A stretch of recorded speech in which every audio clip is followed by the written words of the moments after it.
who would win in an arm wrestling match between the two of us? Oh, you would 100%. My I think my I could. right. I think I could beat Jake in a arm wrestling match, but in a real wrestling match, I would get the shit destroyed out of me. So I'll take. My elbow is non-functional. So if I had to wrestle you with my right hand, obviously because I couldn't ever use my left hand arm wrestling, 100%. Like you would, like I wouldn't even be able to, like any torque on my elbow. I feel like my elbow is gonna explode and disappear. I'm like, yeah, this Yeah. ain't working very well. We Like, got we got Peaches in the chat. He said Nate is looking deflated. uh That's oh, interesting, uh Peaches. oh, uh If you oh. were if you were to actually deflate my body to about 50% of what it is, then we would be about your size, Peaches. So you Oh, should just chill out. oh God. Oh God. Peaches is throwing daggers out here. I love it. I love it. I love it. So in where did I just see in the live stream? I can see my chat over here. Jenks, man. Hey, try to keep this positive, bruh. Appreciate you coming in here. There's a lot of cats getting negative, and I got a couple of messages about negative chats. Hey guys, listen, man, we on a positive channel. Nate's running a channel a little bit differently than I am, but my channel is made for the war fighters of the future, for people trying to get better, and I don't want a bunch of negativity around it. So let's try to keep the chat good and Gucci. Let me start off with this one, Nate. We're gonna talk about training, but I don't think anybody that it doesn't follow wrestling, like if you don't know what happened last night, Gable Mm. Stevenson, Olympic wrestling champion, hasn't lost a wrestling match in almost 4 years, got beat in the NCAA finals by an Air Force Academy graduate, and it was awesome. Go watch the match. It looked to me like Gable Stevenson thought he was just gonna mop the mat with old boy, and you know the best thing about wrestling ain't no hiding from the truth.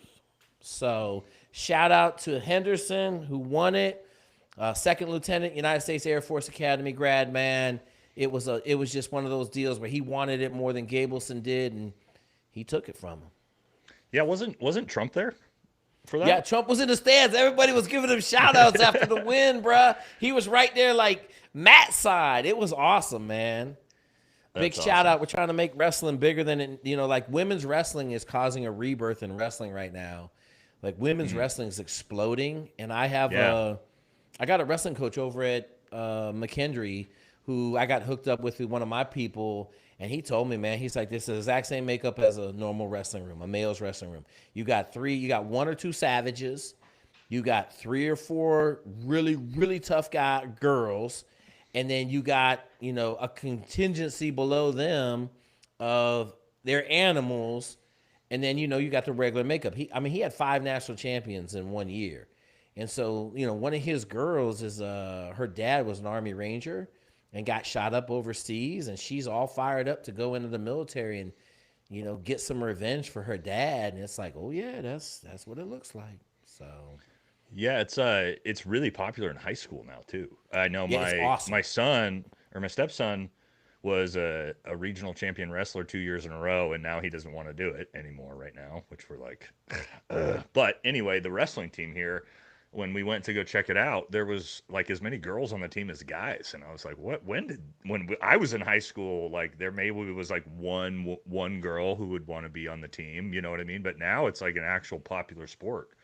for women, which And is they got surprising. it right. Women's I'll be right wrestling back.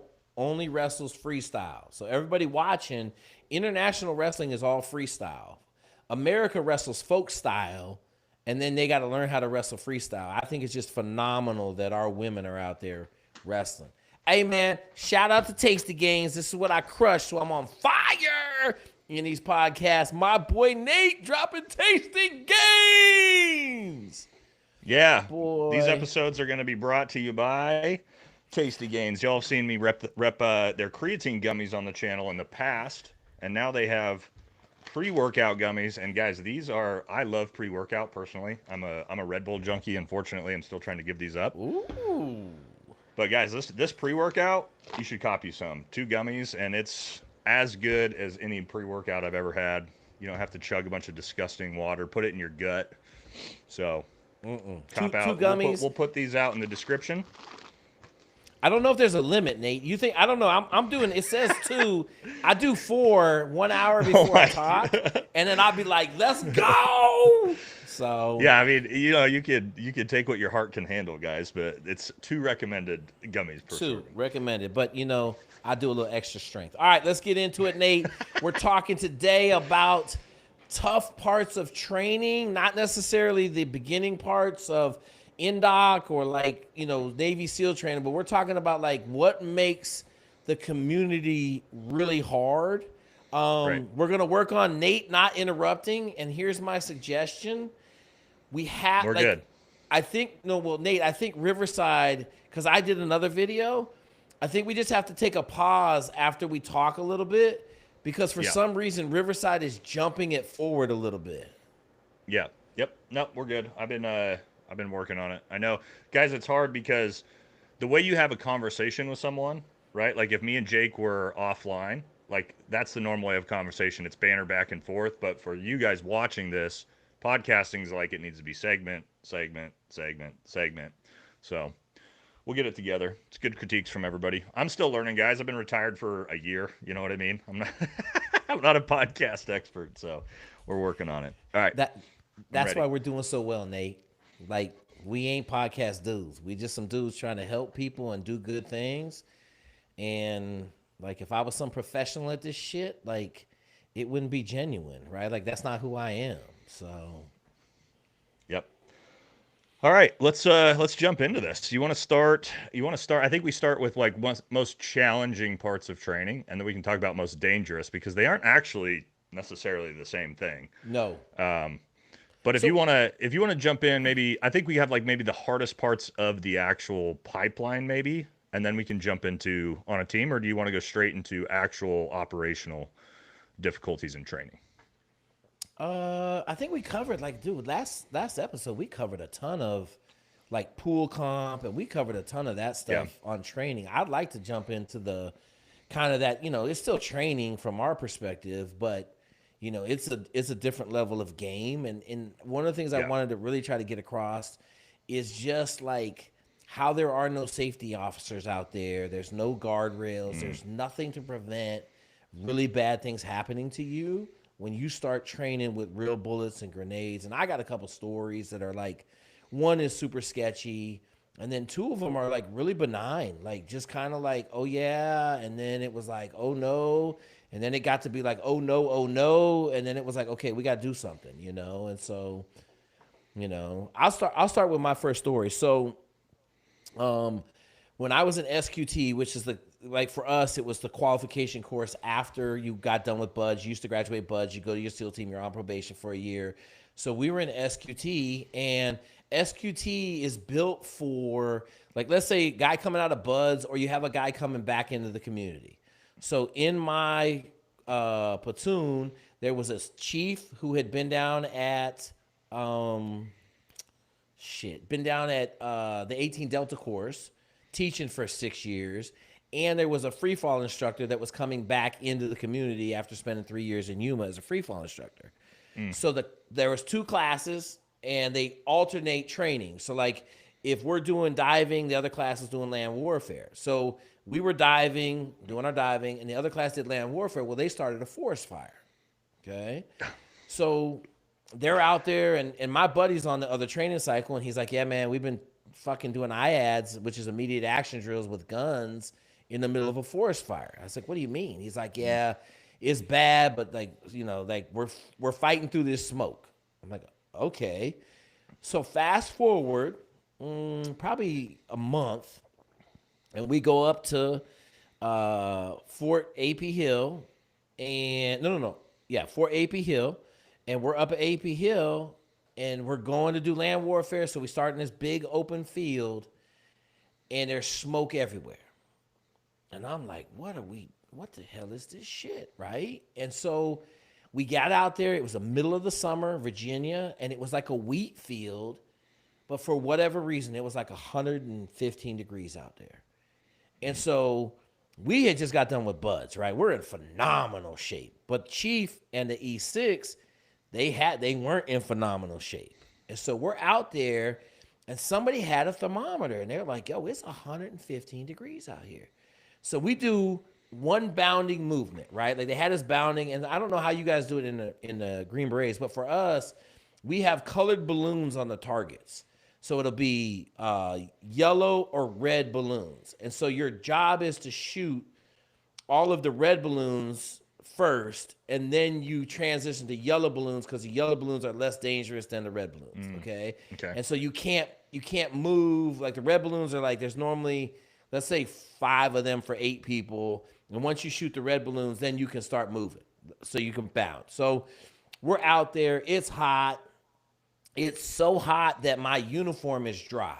So I know you operate over Mm, in the Middle East. You can sweat all you want, and all you get is these little crease yeah. lines of salt, but your uniform is dry. So we did one. Okay, we came back. You jock up your magazines, load your magazines, and then the next group they go do theirs, and you kind of alternate back and forth. And so we did one, and my chief and my E6 were like dragging a little bit. So I was like, okay. So then we go and do another one, and the other team comes back and they're really dragging. And so then I'm like, all right. And we go out and do that third one, man. And it's probably 2 o'clock in the afternoon. And we get back, and my E6 is like, can't even like jam up Yeah. magazines. And I'm like, are you okay? He's like, I'm not okay, Jake. I'm like, okay, cool. So I go over to training. And like now it's super professional. Like I go over to training, hey man, listen, it's really hot out here. I got 2 dudes, like we can't do another one. We want to go to the lake and lay in the lake for like an hour, cool down, and then we'll come back. And he was like, absolutely. He said, we seen the same thing you are. We out here on the range with real guns. We don't want no problems. Right. But as the officer, that's my job. Like my job is to make sure we don't kill nobody out here in training. But it was like, we'll let you go all the way up until you say something, right? Like Yeah. like they probably training, the 2 E5s that were out this running training would probably let somebody pass out. And so like that was one of my first eye-opening experiences, other than the first jump where I almost drowned.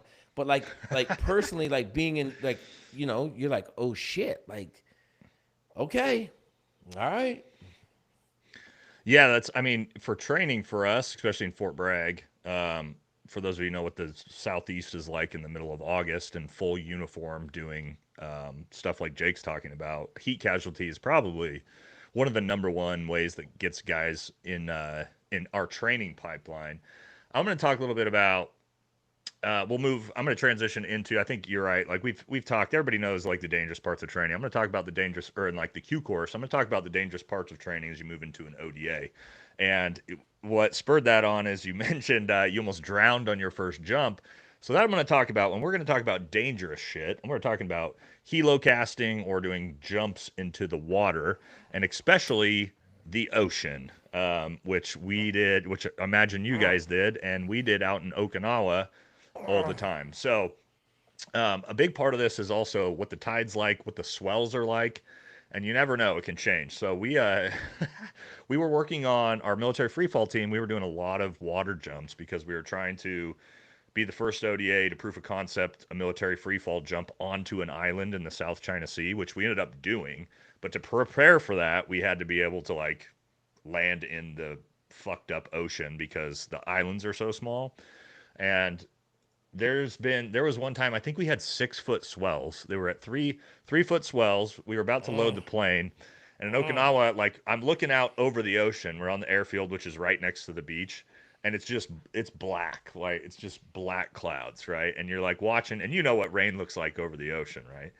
And they're Yep. like, it's like I forget what we were allowed to do. Maybe like 6 foot swells might have been the absolute max. Which, for those of you guys know, Jake knows 6 foot swells while you are in the water with a parachute strapped to you, not good. No, But no bueno. No yeah, bueno. we decide to do it anyway. And yeah, you're out there. You cut sling load right before you hit the water. So you're coming in on military free fall shoot. You get your basically get your harness all undone. All you have is your leg straps on. So right when you hit the water, you pull your leg straps and you fall out of your parachute. But then you have obviously the Zodiac boats that are waiting to pick guys up. And when there's 6 foot swells, it's doing this, and it is very, very hard to figure out where somebody is. And we'll watch guys who are new. If they don't get all the way out of their harness when that parachute hits, if the swells are high, the parachute can get drug underwater. And when the parachute gets drug underwater, you go with the parachute. And you play this game of like trying not to drown as the ocean bashes you while you're hooked to this parachute. You're trying to get out of it. Pretty crazy dangerous, actually, when we talk about, I mean, military free fall is not really not like that dangerous comparatively to a lot of things we do. I know that surprises people, but when you parachute into the water in the ocean, that is that is always that's always got some incredible sketchiness to it because also you're just there by yourself. You're trying to get your flotation devices to activate. You're hoping like your parachute doesn't pull you all the way under to where you drown. So, do you have any? I imagine you do experience with jumping into the ocean, Jake. So I told this story a bunch, but I think it's very. I'm gonna tell it right now because it. So the first, I show up at the SEAL team. I'm gonna do it really quick. I know you guys have heard it. I'm gonna talk about it real quick. Show up at the SEAL team. I walk into my summer whites. Master Chief says, "How many jumps do you have?" I said 5. I graduated from Benning on Friday. Okay. He said, "Go to supply, get your shit. We're jumping." Cool. I go to supply. They hand me fins, a knife, a flare, a UDT vest, and a flight suit. And I'm like, "What are these What fins is for?" this? It's a water jump. I'm like, "Oh shit." Okay. Now, I hadn't learned the axiom that Navy SEALs will let you kill yourself. Okay? That is a true axiom. They will let you do some shit where you can kill yourself. Okay? So I'm coming back from supply at SEAL Team 8. You walk by the armory, and then there's the training room. And I had been here for 45 minutes at this point. Okay? This is my first day checking in the SEAL teams. I walk by the door. I see training. I'm like, oh, I'm going to get some help in here. I go in there. And there's some dude. I say, hey, sir, hey, man, can you help me? I got a water jump today. I've never jumped in the water. I graduated from SEAL training on Friday, or in airborne at Benning on Friday, and they said don't land in the water. Next thing I hear is, hey, who the fuck is that? I'm like, oh, shit. I look up. It says CW4 above his door, right? So I'm like, hey, Warren, it's new JG checking on board. So I haven't even seen him yet. He's just yelling at me, right? He's like, did you go to Buds? I'm like, yes, warrant officer. He's like, did you graduate? I'm like, yes. He's like, get the fuck out of here. You're a frogman. Figure it out. I'm like, oh, shit. So I leave. I go over. I catch the end of the parachute brief. Right. Like, basically like, hey, we're 4th story. Have a good jump. Water jumps are awesome. Right. Get on the bus. So I get on the bus. And we got to drive over to Oceana, probably a 30-minute bus ride.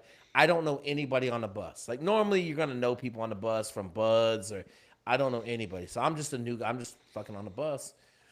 And I'm like, hey, man, does anybody can help me with this water jump stuff? 2 dudes turn around and say, hey, man, it's fucking easy, new guy. You'll be fine, bro. Just don't worry about it. Okay, all right, cool. So I get off this bus, and now it's real. There's a C2 Greyhound, the little tiny cargo planes, and I grab some. At this point, like, I'm in full blown, like, okay, no, we're not. Like, I grab a dude. I say, listen, man, not only do I not know what's going on, I don't even know what to do with any of this gear. Yeah. He said, no one told you? I'm like, I'm not letting you go until you help me. I need help, okay? Or I'm getting back on that bus, and I'm going to go back to this. He said, no, don't do that. He said, listen, here's the deal, okay? So put your fins on. He had a roll of duct tape, right? If he didn't have it, he taped them to my shins. He said, listen, you can walk like this. He said, listen, you're going to get there, undo your chest strap, okay? Light loosely, don't take it all the way off. He said, you're going to hit the water. It's going to be the easiest landing ever. You're going to pop your leg strap or pop your chest strap when you get closer to the water, and then pop your leg straps. Make sure you put your fins on. Okay, that was the briefing. He said, listen, it's not going to be hard. The boat's going to come pick you up immediately. No big deal. Okay, so I said, all right. Okay, right? I got my confidence back, right? So, and I got a video of this. When I find it, I will post it, but I cannot find it right now. So we get on the helicopter. We get on the plane, and this is my 6th jump. Okay, 6. And I'm looking out the window like, those waves look awful close. Well, this kind of looks different than Benning. Like, that doesn't look like 1,200 feet. I'm like, So I'm like, okay. They're like, stand up. And I'm like, I'm gonna tell you like this. I don't care who tells you that static line was just awesome. They're lying to you. Okay, like, so I'm like, oh god. They're like, hook up, and you're like, oh, you put your little wire through, you bend it, just like I did like on Thursday before I graduated. They're like, move on. You're like, you're shuffling, right? But you're on a little ass thing. They told me, make sure you duck your head so you don't hit your head on the door, right? So I go out the plane and I'm like, okay, it opened. I get my fin on and I'm looking at the water like, oh God, Yeah. why is it so close? I get one fin on before I hit the water. Yeah. Okay? I hit the water and I'm instantly being drugged face down into the water and my head is being pushed down. I'm like, Somehow I managed to turn over and now I'm looking at the water like this and it's going by really fast. And I'm like, Yep. I'm trying to like, oh, a chest strap. I had my chest strap off already. I went to feel it was already off. I was like, okay, cape well. So I got my cape well. Off and the parachute deflated. I got to the surface. Yeah. I had a little UDT life vest. I didn't inflate it. So the last thing the dude had told me when I got on the plane, he said, whatever you do not lose your fucking parachute. Yeah. And I was like, what? He's like, they will give you tanks and you will be out here diving for weeks until you find your parachute.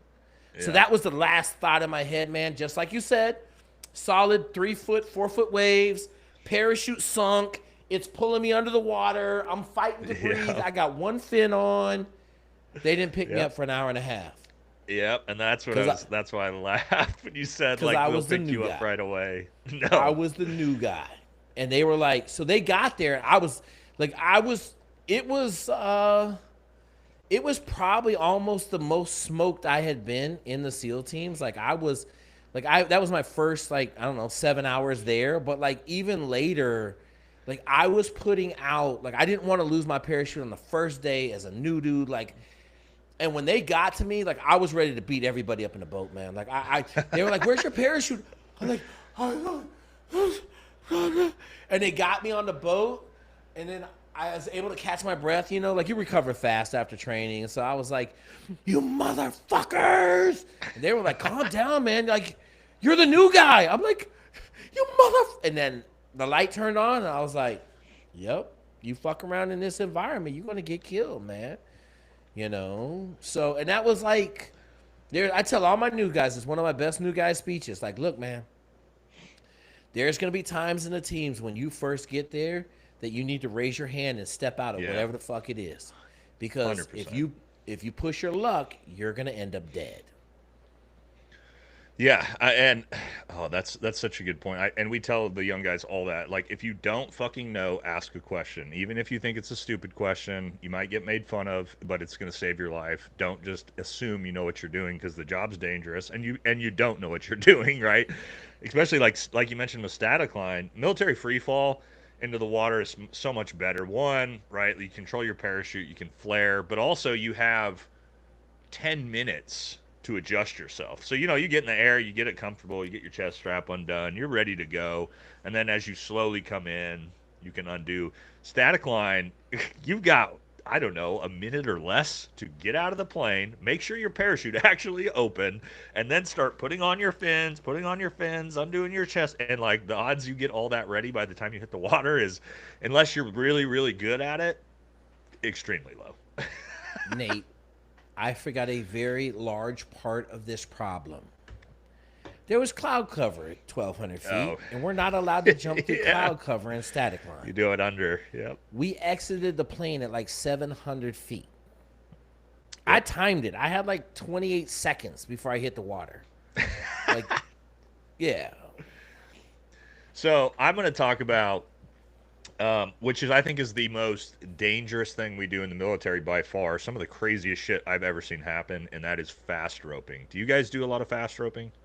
You do it onto boats and Um, stuff, or how do you guys? Is that a big thing for you guys? We do a lot of it. That's why I'm curious if you do it. and I imagine you guys do too. I got a good one. So we do in SQT and then in unit training, you're gonna do rappelling from a helicopter, right? Like old school insertion, and then you're gonna do fast roping. Oh, The one repel. thing that I Okay, okay, okay. liked about what we did in fast roping, so we have rope climbs, and you would climb up, and then Yep. like you practice your fast roping. I always thought there should be a fast rope obstacle on the obstacle course, Mm. but there wasn't. I would say this: we didn't practice a lot of long fast ropes. Like so, even in unit Oh, training, really? like probably like a 30-foot fast rope would be as high as you go. But we just had, imagine you said that, the CO of SEAL Team 8 got killed on a 50-foot fast rope onto a Yep. building. Now he didn't die of his causes. The loadmaster cut him away early. But my point is, like you're saying, like the more height, we did a ton of fast ropes. Like when we fast rope on the ships, it was a 10-foot fast rope. Like I Right. could one Okay. hand it sometimes, right? You could Jump fall. You can out, fall off that, and you'll be okay. Yeah. yeah. But like on ships, like you're saying with fast rope and like the decks were moving. But go ahead, you tell your story, and then I'm gonna tell my story about repelling because it was a pretty interesting story. So I've got a few, just because we did so much fast roping, and we do them operationally full kit. Like fast roping is one thing. Fast roping in full battle rattle, weapon, like rucksacks, chest rigs, helmets, nods at night. It gets super super sketchy. We do it from up to 60 feet, right? A 60-foot fast rope, guys, I can promise you, is you are on that rope a long time, and there's a lot of people on that rope because we go down one after another. And unfortunately, if something happens below you, you have to stop yourself, right? Let's say, because we do a lot of fast roping onto buildings. If you've got a six story building that we're going to fast rope onto, and that helicopter is jostling around, the rope's moving, and that rope's going off of the building back onto the building, right? The bottom person might have to lock in and wait, and so does everybody. And if that person above you is not strong enough to lock in, and their feet come down on your hands, you're going off that rope. And so, a couple different stories on that.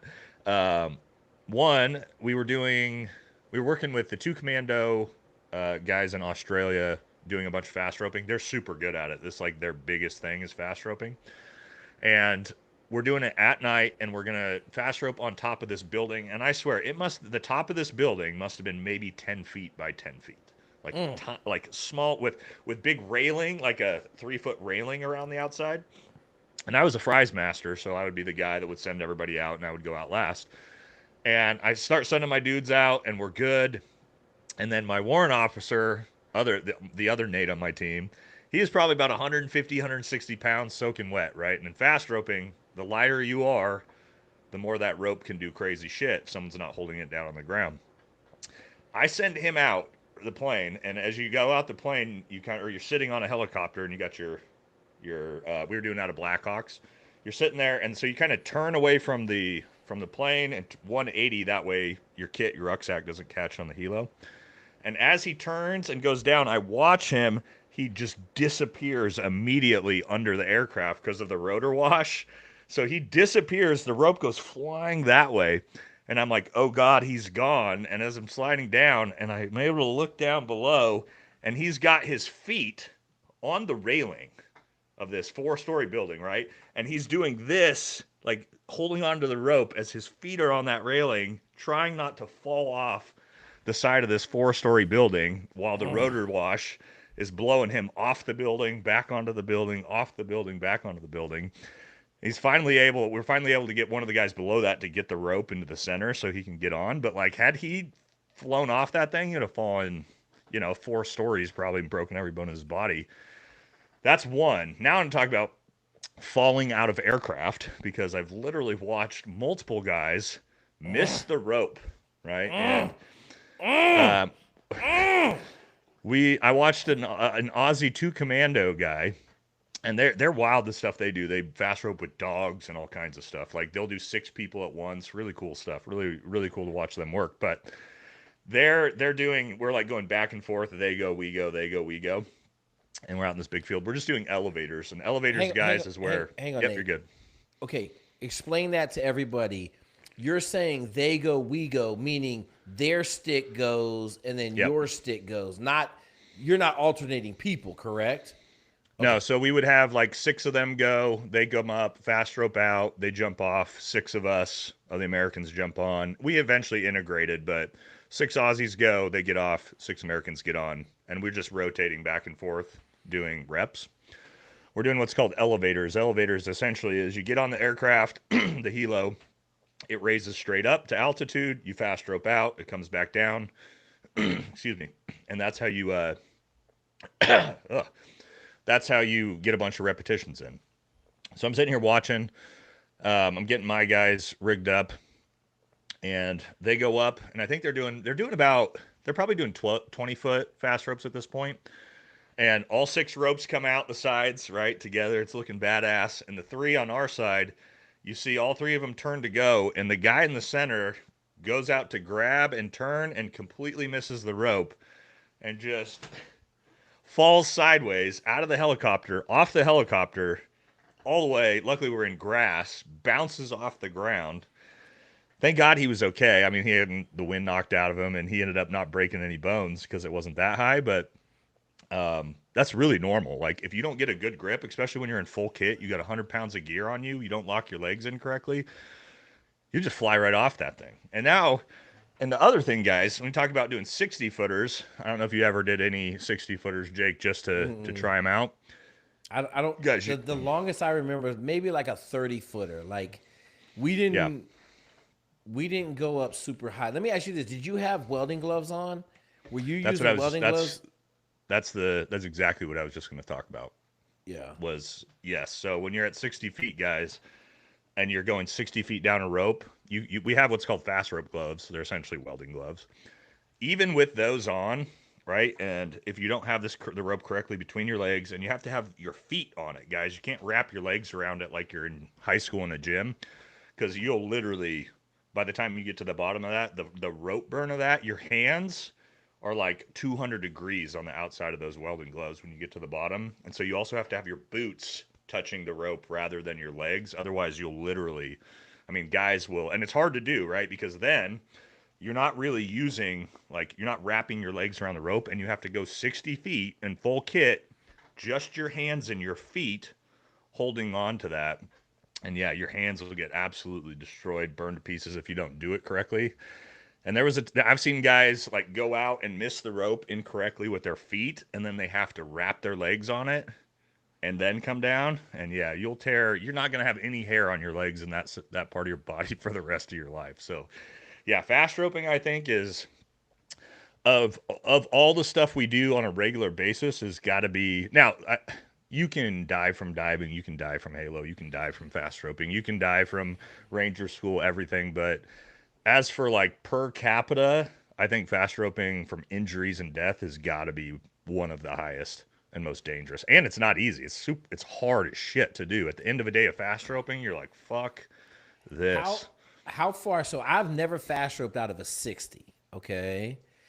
But I fast rope out of a 46. And a 46, I'm Yeah. short. My arms are 34 inches. The rope was 3 inches past my fingertips leaning out of the plane, out of the Mm-hmm. helicopter, right? And I want people to understand like a helicopter is not a stable platform. It doesn't just, it's not like standing on the ground and like, okay, I got to reach an extra 3 inches. Everything is moving. The helicopter's oscillating and the rope is moving a little bit. And you're like, oh man, how far away is it for you, Nate? Like out of a 60? Like, can you touch it and still have contact with the plane? Out of the 60s, yes, because the 60s you're sitting down and the rope's literally right between your legs. Uh, So 60s, okay. 60s the easiest, right? Because again, you're sitting down, you're literally just holding on. You already are holding onto the rope, and then you just And are then sliding you're off rotating out. 180 Okay. turn. Now, out of the CH-47s, there's a couple different ways. You can go out of the side door, which is, it's okay. And then also they'll hook it up into the center of the aircraft and Yeah. open a door in the bottom. That's a little bit sketchier. The worst by far is out of an Osprey. Out of an Osprey is the most That's the most dangerous thing I think I ever did in the military was fast rope out of an Osprey, because like you mentioned, And the Osprey, they hook that rope up at the back of the aircraft right over the ramp. And even for me, I have to stand on the ramp and reach all the way out like this over, like falling to your death, and then grab that rope. And then when I go to fast rope, that rope, because of the rotor wash isn't straight up and down on that Osprey, it's doing this. So that rope's going diagonal. And so you essentially have to reach out, grab it, jump out, and kick your legs up over the rope to come down diagonally. And if you miss your feet on that rope, you're Tarzaning down that motherfucker. And it is, and not only that, for me as a bigger guy that weighed a lot, it was okay because I could weigh that rope down. But we had our our junior Charlie, I think, was about 165, 170 pounds at the time. He went out, got on it, and that rope was like this, and he couldn't even get down the rope. He was literally just stuck horizontally up on that rope until we had three guys like pulling the rope, try to get it vertical. So And, stuff like and, that. and That platform is not made for fast roping, but we do it anyway. Yep, and this is the stuff I want everybody to understand, right? Like we are out there at the very edge of sanity. Like everything we do is level 5 training. Death is imminent. Can you moderate the death risk, right? You're doing a risk assessment, you're doing everything. Okay, we're fast roping out of Osprey. 4 dudes have died in the last 2 years fast roping out of Ospreys. Okay, what do we Yep. have to do? Okay, well let's maybe just take the distance down to 10 feet, right? That's always the exchange. The pilots don't like to be below 30 feet because of ground effect, right? Like 30, 40 feet. They're always like, I can't keep it stable that low. Like I got ground effect, right? And you're like, okay. Yeah. So now like 40 feet will kill you. 30 feet will kill you. 20 feet will kill you. Okay. Yep. So we were doing 60-foot rappels. Obviously, rappelling is a lot safer. Okay. You've got a Yeah. rope, you got your hand. In our case, we had a belay. But the Mm. other thing is your fall rate is controlled because the rope's going through the figure eight. It doesn't like Yep. even if you just let go of everything, you're only gonna fall so fast. There's no gravity is taking effect, but you're not accelerating on the way down the rope. And so we were out there doing 60-foot fast ropes and SQT, boom, kicking them out, right? I would just fall all the way to the bottom, snap Yep. it off like 4 feet below the ground. The rope would stretch a little bit, whatever, and you just let go and you touch the ground, stand up, unhook your carabiner, take your figure eight off, be done, right? So we're out there, and I wasn't on belay. I was just like, we're just doing training, like you were saying, elevators, the helicopter going up, you jumping. Here, hey, shout out to Chris Heben, bruh. His name is Chris McKinley now, but I'm gonna send him a shout out. So Chris was a little bit over the top most of the time. Okay, big yoked up dude jumps out the helicopter and almost went Superman on it, right? Like I was like, what is he doing? And the rope spun him around backwards, and I realized he didn't have his hands on nothing. Oh And God.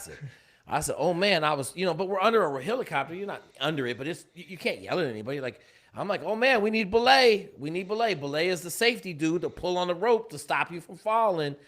The Right. safety dude started running about 5 feet off the ground, and he bounced on his back about 6 feet up into the air. And I was like, ooh, that's not good. And so then obviously we had to go over there and do a safety check.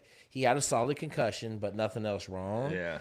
And I said, Chris, what are you doing, bro? He's like, I missed the rope. I'm like, missed the rope? It's a fucking rappel. It's right here between your legs on a figure eight, man. Like, bro, you're gonna kill yourself. And there's some of that too, Nate. You got guys showboating, like free fall. The other one that I want to talk about, we were on parachute and we got to rappelling and fast rope and sketchiness. So my sketchy stories, static line, and I got one really good one. I'm gonna send Neil Shaw a shout out, and I got one really bad one.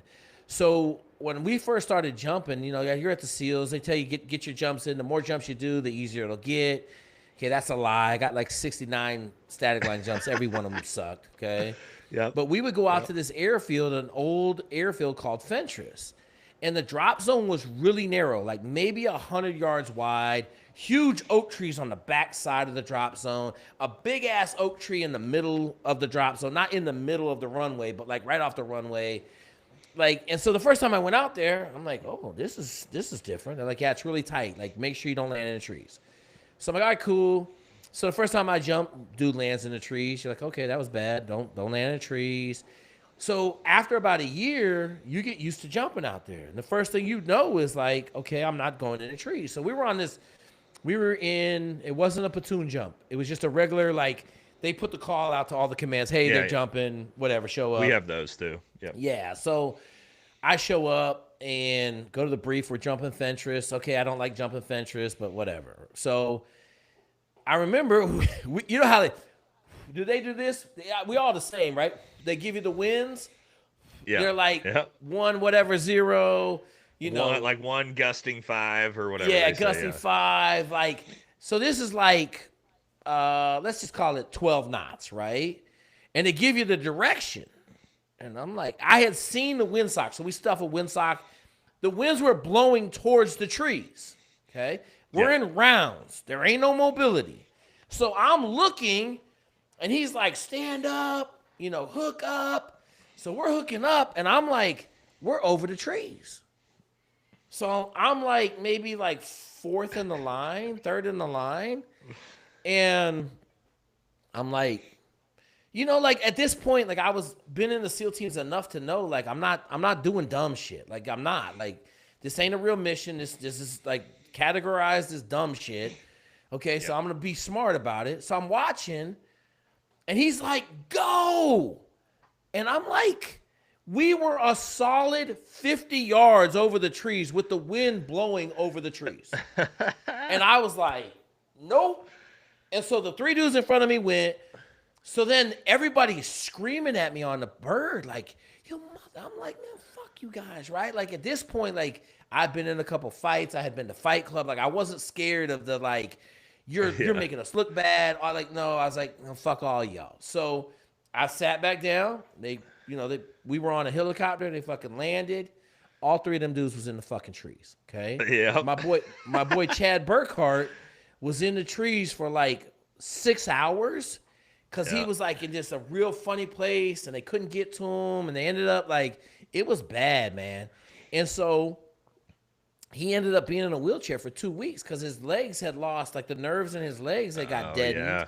hanging in a harness for 6 hours, right? And so, like, there was times like that where you'd just be like, yo, what are we doing? Now, the good one, Nate, I bet my boy Neil Shaw, shout out to Neil Shaw, Master Chief. I know you don't like me, but I'm still going to give you a shout out, okay? He just got back from Jump Master School, okay? So I'm like, we're in unit training with my platoon. And I'm like, Neil, I bet you a fucking pack case of beer that you can't put me on this bread truck. So I don't know if you guys use bread trucks like we do, but like the bread Yeah, truck is we do. synonymous with Yeah. fucking everything, right? Like And everybody, I swear, dude, that thing is a target for jumpers, man. I've seen so absolutely. many dudes hit that thing. So we literally have a big ass runway out at Pickett. It's a full size military runway, and then there's this big like drop of blackberry bushes, and then there's another little space where they park the observers trucks, and they all kind of set up there, and then you walk and you get on the airplane. So I'm like, Neil, I got a case of beer if you could put me on this damn bread truck. He's like, I got you, Jake. I want my case of beer. I'm like, I'm all over it. So this is, like now I've been to SEAL teams 4 years. I'm like, oh yeah, you start stuff starts getting deadened, right? You like it's deadened a little bit. I Yeah. go out the helicopter, we were jumping out of the C-130. I jump out the C-130, coming down. I'm like, oh yeah, about to land on this bread truck. Oh yeah. And then I was probably about 800 feet, and I'm like, what are you doing, bro? Like, you're gonna kill yourself. You're gonna hit this bread truck. Like, like the common sense came in. I'm like, oh shit, that's a great point. So I turned and I ran with the wind, and I landed in the middle of all the cars. Right, it was still really dangerous. Like, you don't realize this shit until you see somebody hit a car and break both their legs, and Yeah. you're like, oh man. So I landed in a parking lot, and Neil was pissed at me. I was like, bro, I'm buying your beer. That was a great drop. The problem was to put me on the bread truck. Like 4 dudes ended up in the Blackberry Hollow, and they're all down there screaming. And so then everybody was mad at me, so I had to buy everybody beer. So, Dude, it's fun. It's so funny because now that you told me that story, I'm remembering a static line Nah, I didn't do static line. Once I got military free fall school straight out of the qualification course as being one of the top PT performers. Thank God. So I have like I think I have 9 static line jumps in my career Oh, and hundreds of halo jumps, and it is what it is, man. oh. Once you get those halo wings, it's like because every time like the jump for qualification comes up, they're like, if you're halo qualified, we got a stick at the end of the static line passes that Yep. you can get on to do your jumps. Yep. But so I've already done my halo jumps and I'm chilling, and the rest of the guys who aren't the rest of the ODAs because it's like a company jump, right? So you've got like 5 of the ODAs got to do static line, and only the MFF guys can do the MFF pass. And so I think the MFF pass went first because they wanted to get us all the way up to altitude, throw us out, and then get it over with while they got everybody else ready. Or usually they do that backwards. I don't know, Ours but for ours is whatever always reason, static line. Static line. They make the static line pass because I never saw the free fall guys get out yeah, of the bird. I don't. Yeah, yeah, that's typically how it is. I don't remember something to do with Okinawa. We were like you do it at Iyashima Island, so something for whatever reason we had to go first, right? There was 2 or 3 Halo sticks that went first, and then static line came because you're flying. They have to fly all the way from Kadena, so I think that might have been it. But anyway, so we're sitting on the ground, and we have it's not a bread truck, but we've got a giant like 15 packs van out there that we've borrowed from I forget like not the motor pool, but like Okinawa Tory Station. Like the military owns these, but our unit didn't own these vans, right? And so we've got this 15 packs van. It's sitting in the center of the drop zone. There's also a big thing of bleachers that are right next to it. And dude, this pass comes in, and like you said, all these dudes, it's like a great pass. They're all headed straight for the center, and like the van's kind of like right in the center, right? Because that's where like the everybody's located. And people are coming in, and I think it was I don't remember if it was I think it was one of the Charlies from the mountain team. He's coming in, and these guys, these chutes are not like they say it's a steerable parachute. It's not. You're kind of just like going wherever the wind takes you. He's A coming in. little He's bit of coming in. yeah. And we're watching. There's 2 or 3 of them all, and they're coming straight in, like perfect. They're gonna hit target right, like you said, on this, like right by the 15 packs van.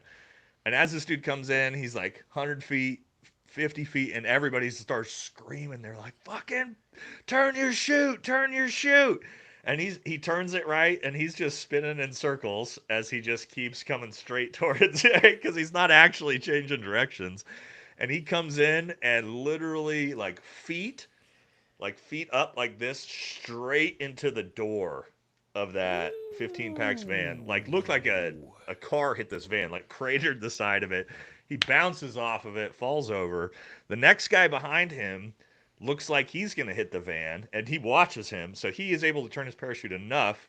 He flies by that and hits the bleachers and bounces Ooh. off the bleachers over the top. And then we Ooh. had a couple other cars out there, and then I watched another guy come in right behind that and hit the hood of a car with his feet and sort of like backflip off the back of it, all like back to back to back.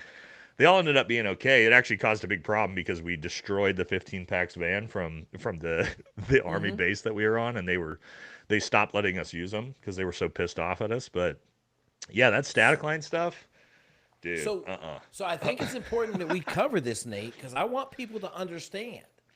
If you hit something under canopy, I would say there's probably a 50% chance that you're going to get killed or Or really break badly shit. Yeah. imaged. Like there's so I have this you know Well, what? I'm that's going to these, put it dude. out I'll put it out there. Yeah, you've had a bad jump. We'll talk about it. But I'm going to put this out there. I'm going to put my mishap video in this playlist so you can watch it. And you will be shocked at there's a dude that runs into a tractor in the middle of an open field free fall and loses his whole leg. Okay? If you hit something when you are coming down in a parachute, there is a high likelihood that you're going to break bones. And I'm not even talking Yeah. about I tell this story in the first jump at Benning, the dude behind me got his leg ripped off on a weak exit. Oh, I got to tell you something right after this. Yeah, like he because you know at Benning they show you all the mishaps immediately afterwards, Mm-hmm. and he limped out the plane, fell over, and you see his foot go up, and you see the static line coming out, running through his foot. Riser caught his foot, snatched his leg up. He fell down. This is where his foot was. behind Mm. his body. His boot was in the risers above his head. And he screamed the whole way down. And I kept thinking to myself, I don't know what that dude's screaming about. I got to figure out where the wind is. Oh God, this dude is screaming. And I landed with the wind, hard as all get out. My legs went on fire. I was on my back and I looked at him and I was like, something's wrong with this pitcher. Oh, that's why he's screaming. And all the ambulances were screaming towards him. And you're like, yeah, man, you fuck up parachuting, you're gonna get hurt.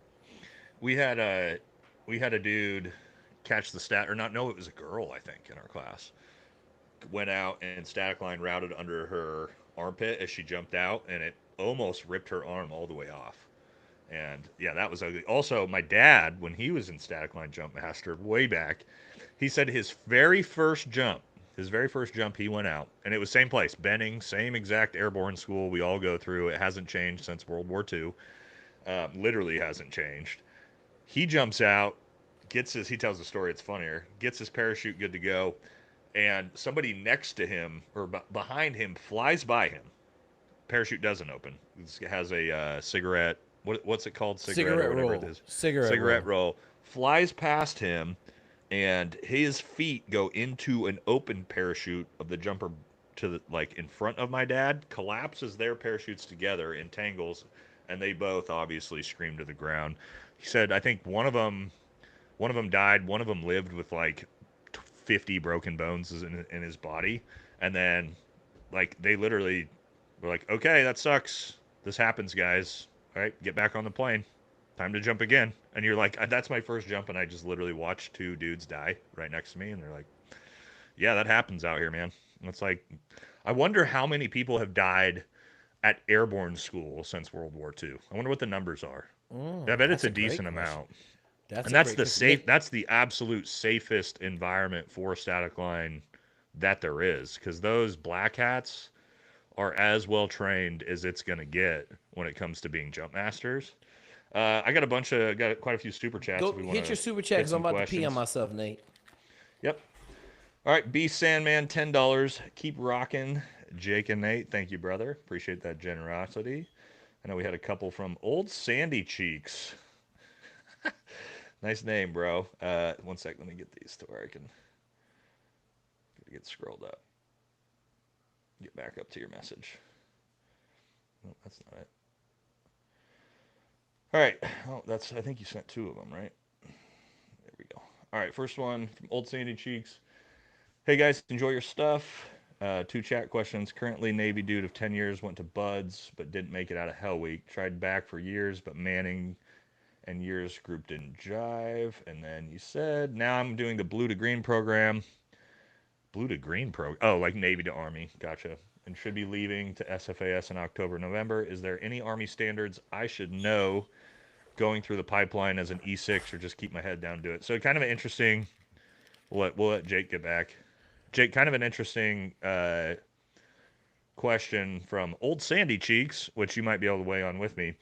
Says, hey guys, I enjoy your stuff. Two chat questions. Currently a Navy dude of 10 years. I went to Buds but didn't make it out of Hell Week. Tried to go back for years, but Manning groups didn't jive. And then he said he's currently doing the blue to green program, which I'm assuming is Navy to Army, Yeah, and blue to green. should be leaving for SFAS in October.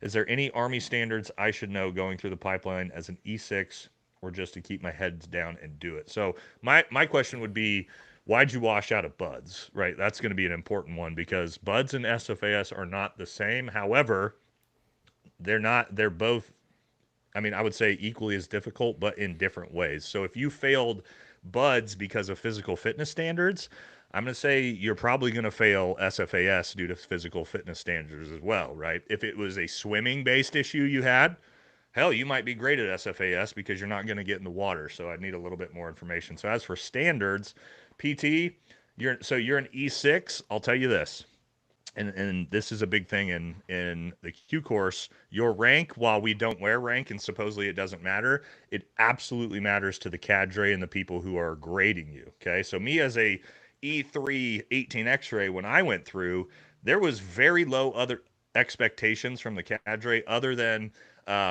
does this guy have potential, right? He's big, he's strong, he's fast, he respects the people around him, he works well as a team. That's going to be good enough for an 18 X-ray E3. An E6 from the 82nd, from the Navy, from Ranger Battalion is going to have way higher expectations from the cadre with his leadership, the way he interacts with people, his knowledge, his military knowledge. So be advised when you said, should I just keep my head down and do it as an E6? No, brother. You are. This is where we talk about gray man, right? If you the lower enlisted, that's a fucking gray man, right? Work hard, carry a shit ton of weight, be a gray man, you're going to do well. If you're an E6, E7 trying to go through these courses and you try to be a gray man, there's a 0% chance you will make it because the cadre want to see you as an E6, a senior NCO. Well, you're not a senior NCO yet, but you're about to be. They want to see you being that leader that you're supposed to be as an NCO. And if you're just this quiet gray man in the background, brother, they're going to identify you immediately and there's no way you're going to make it. So just be prepared for that you will be expected to sort of not be the I'm in charge guy, but to be a leader through your actions. What do you think, Jake? Anything on that? Nate, I think you absolutely nailed it. The one thing I would add to him, hey man, email me at jake.zwig.com and get the Army Yeah. PDF. And listen, Yep. I tell everybody one of the biggest defining factors in SFAS is you got to be able to run a sub 35-minute 5 mile in zone 2. Okay. And Yep. everybody's kind of like, you got to be able to ruck. You got to be able to carry a lot of weight. Me and Nate have talked extensively about 200 pounds, like you plus 200 pounds. Okay. That's the facts. But if you ask me, the number one thing that you got to do, that I have a dude there now that struggled and got rolled, you had to be a leader as an E6. So I'm not going to compound what Nate said. 1000% exactly what Nate said. If you try to hide as an E6, you will get non-selected. Period. Like, not even a question. If you don't shine in leadership and kick-assness, you're going to get non-selected because they're not going to allow an E6 to show up to a group and not be a dog because you're going to be responsible immediately because of your rank for real shit. Yeah, you may you very high likelihood you show up as an E6 who's been an E6 for a while, close to promotable to E7. They're going to expect you to act as a senior on a team, most likely. If there's not already a senior 18 Echo, you're going to walk into that and be the senior 18 Echo, and they're not going to care that you just got out of the Q course.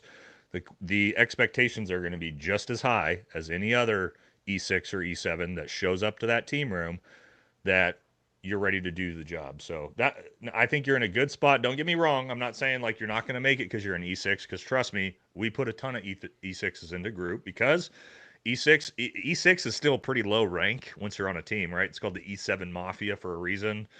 Everybody's either E6 or about to be an E7 on a team. So you're in a good spot, but again, like I would say, that makes me question when you say, "Should I just keep my head down?" Like, no, I can't say that's good advice for you, bud. But all right, we're at I an hour. Nate, I Do got we a got couple any other super stories? chat. I got super Okay, chat, yep. and then I want to give the sketchy one. Okay, so Okay. Joey Moyes, shout out for $19. The Batcave and Bruce Wayne is back, baby. Look, man, me and Nate are killing this shit. I don't know that the I guess the chemistry is going really well between the two of us, and you guys love these things on Sunday afternoons. We've been doing good. All right, Damian Brown, good afternoon. I've been heavily interested in SF recently. I'm a certified paramedic. Would it make sense easier to be selected for 18 Delta as a former Marine 29-year-old? So Nate said something earlier, man. Listen, the Marine Corps murders pretty much every other service they go into because it's going to be so much different. You're going to be able to excel massively. The Marines at my SEAL training class murdered it. The Yep. Marines at my SEAL team were some of the best. So Yep. yes, you want to go 18 Delta? Absolutely. They're going to know you got a paramedic certification and all of that Well, stuff. Go ahead. all right. I don't want to interrupt because everybody gets upset, but this Go is ahead. important because this is a misconception. Okay, guys. Yep. Your paramedic background, your 68 whiskey background, your combat medic background, your corpsman background, they do not give a fuck about that when making you an 18 Delta. Okay. You could be a doctor. They do not care. And the reason for that is I know everybody thinks that. They're like, oh, I was a paramedic. That's going to make me more likely to get 18 Delta.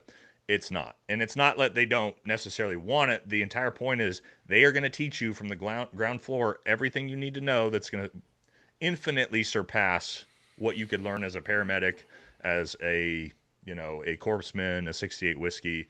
And so I did see a lot of 68 whiskeys and prior paramedics get 18 Delta because they requested 18 Delta as their number one, but that's going to be require high GT scores, high D lab scores, because they're going to want to see propensity that you're smarter than the other dipshits like me around you to give you the hardest academic MOS, because it is. 18 Delta is a very academic MOS.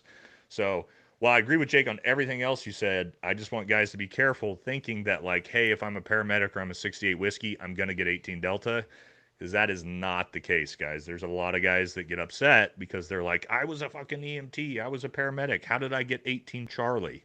And it's like, well, that's just the way this goes. But And let me again, say this. I think this is really important for us to talk about, Nate. I appreciate you correcting me on that because that is a 100% absolutely true statement from Nate, okay? This is what I want everybody to understand. The difference between a paramedic. A paramedic gets a guy stabilized in the back of an ambulance in a situation and gets them to the hospital so the doctor can work on them. They're not doing chest tubes. They're not doing yeah. tracheotomies. They're not doing foreign object Oh, like a stab wound or something like that. They're not dealing with that stuff. On the other end of the spectrum, an 18 Delta, okay? 18 mm-hmm. Delta is a fucking surgeon out there Yep. that is an enlisted dude that are some of the best dudes to get your shot up body or your missing leg to the hospital alive, to the MASH unit alive. And I think that's a big distinction because a lot of people think, oh, my paramedic certification is going to allow me to do better in the 18 Delta course. I'm going to tell you right now, having Yeah. watched them dudes work, live tissue, you're learning surgery in the 18 Delta course.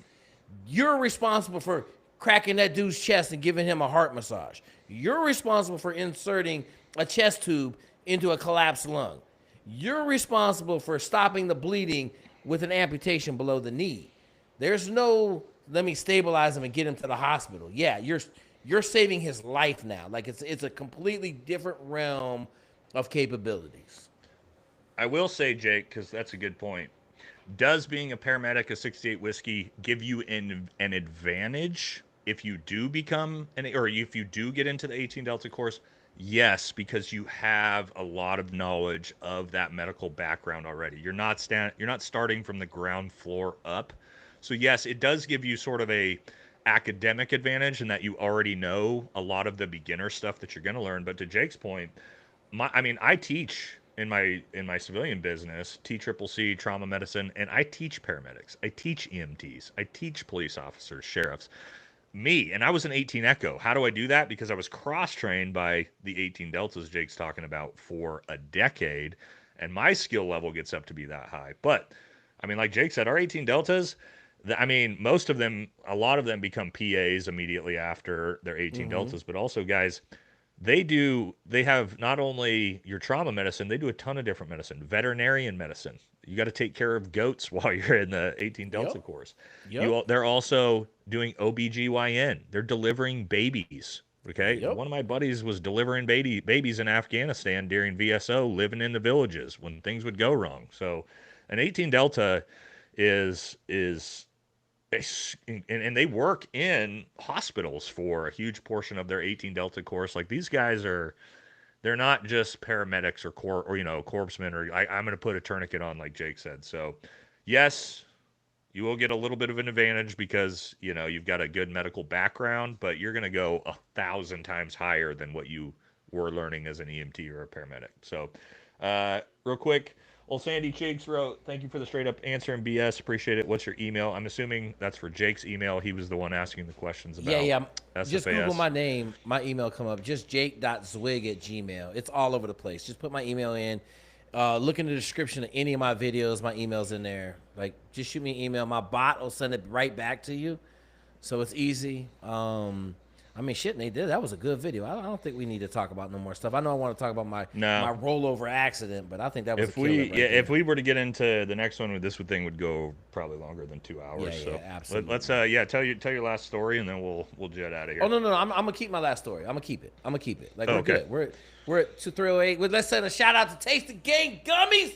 Let me tell y'all something. You want to know why I be on this channel on 1 million? Look, me and Nate, we cheating the code. This is pre-workout. We use it as pre-podcast, okay? And we be on Yep. fire. Shout Yeah, out to buddy. everybody, man. Hey, listen, we got the War Room on Friday nights. We're rolling over there. I've got my Discord on Wednesday nights at 7 p.m. I'm doing the leadership lab for School's Classroom. Nate, go ahead, brother. Yeah, I mean, I got my live on Fridays after the War Room. Other than that, we see you guys each week. We appreciate y'all coming out, showing up every week. It's been a successful podcast so far, and we're gonna keep doing it as long as y'all keep showing up. So, thank you, everybody. That's gonna do it for this one. We did a good hour and 10 minutes, and we'll catch y'all in the next one. All right. Deuces. All right, this is we're only at 62% uploaded, so we might need to